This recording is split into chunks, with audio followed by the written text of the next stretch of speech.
Bismillahirrahmanirrahim. Saya Nona Diana dengan NPM 2051010126 dari kelas B Ekonomi Syariah UIN Raden Intan Lampung. Di sini saya akan menyampaikan sedikit materi tentang jiswa untuk memenuhi tugas praktek pengamalan ibadah. Assalamualaikum warahmatullahi wabarakatuh. Bismillahirrahmanirrahim. Alhamdulillahirrabbilalamin. Wassalatu wassalam asrofil anbiya wal mursalin Sayyidina Muhammadin wa ala alihi washabihi ajmain. Amma ba'du. Puji syukur senantiasa kita ucapkan kepada Allah Subhanahu wa taala yang telah memberikan limpah karunia-Nya sehingga kita dapat berkumpul di ruangan sederhana ini. Salawat serta salam kita haturkan kepada junjungan Nabi Muhammad kita, yakni Nabi Muhammad Shallallahu Alaihi Wasallam yang telah membawa kita dari zaman jahiliyah menuju zaman Islamiyah seperti saat ini. Semoga kita mendapatkan syafaatnya di yaumul akhir nanti. Amin amin ya robbal alamin. Di sini saya akan menyampaikan ceramah tentang bertema jiswab. Teman-teman, ada yang tahu apa itu jiswab? Jiswab merupakan rangkaian kata yang terdiri dari zakat, infak, sedekah, dan wakaf.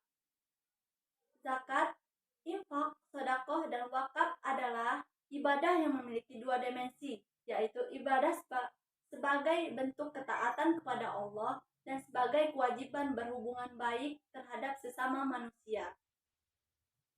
Dalam riwayat hadits At-Tabarin, Sallallahu Alaihi Wasallam bersabda, tidaklah percaya kepada orang yang tidur, sedangkan tetangganya di sampingnya, padahal ia mengetahui tidak bisa disebut orang mukmin.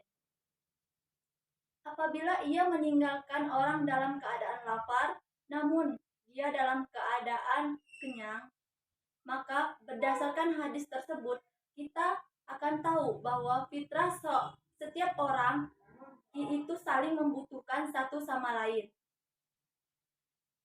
Selanjutnya, saya akan menjelaskan apa itu zakat, infak, sedekah, dan wakaf. Zakat merupakan salah satu kewajiban dalam Islam.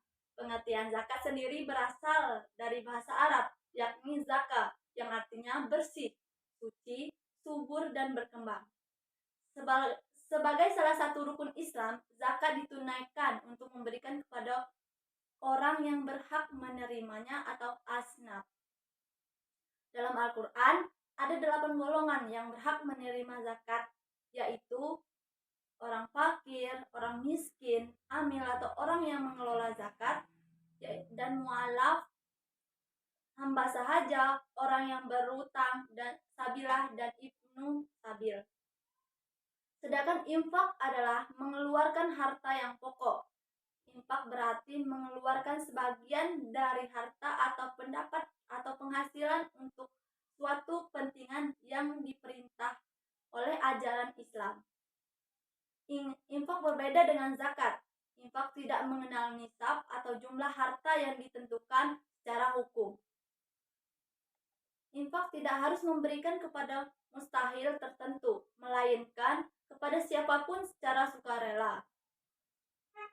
Dan selanjutnya yaitu sedekah atau sedekah adalah mengamalkan harta di jalan Allah dengan ikhlas tanpa mengharapkan imbalan dan semata-mata mengharapkan ridho sebagai bukti kebenaran iman seorang.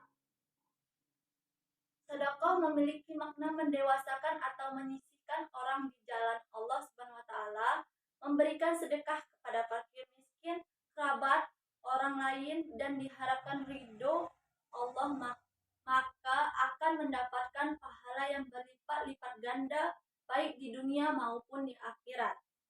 Akhir, wakaf. Wakaf adalah menahan harta yang bisa diambil manfaatnya dengan tetap kekalnya.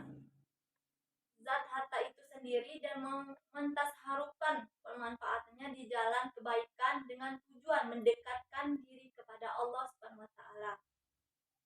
Konsekuensi dari hal ini adalah zat harta, benda yang diwayatkan tidak boleh ditasawufkan sebab yang ditasharufkan adalah manfaatnya. Zakat, infak, sedekah, dan wakaf merupakan salah satu bukti terbesar keberhasilan syariat Islam dalam mencapai kecukupan umat manusia. Sistem ini hidup dalam keseharian kita. Kita dapat menyalurkan manfaatnya dari berbagai dimensi, mulai dari orang kaya kepada orang miskin, orang mampu, untuk orang yang membutuhkan pertolongan. Demikian kiranya yang bisa saya sampaikan.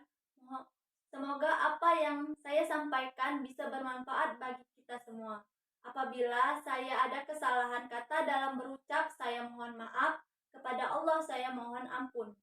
Atas perhatiannya saya ucapkan terima kasih. Akhir kalam, wabillahi taufik wal hidayah. Wassalamualaikum warahmatullahi wabarakatuh.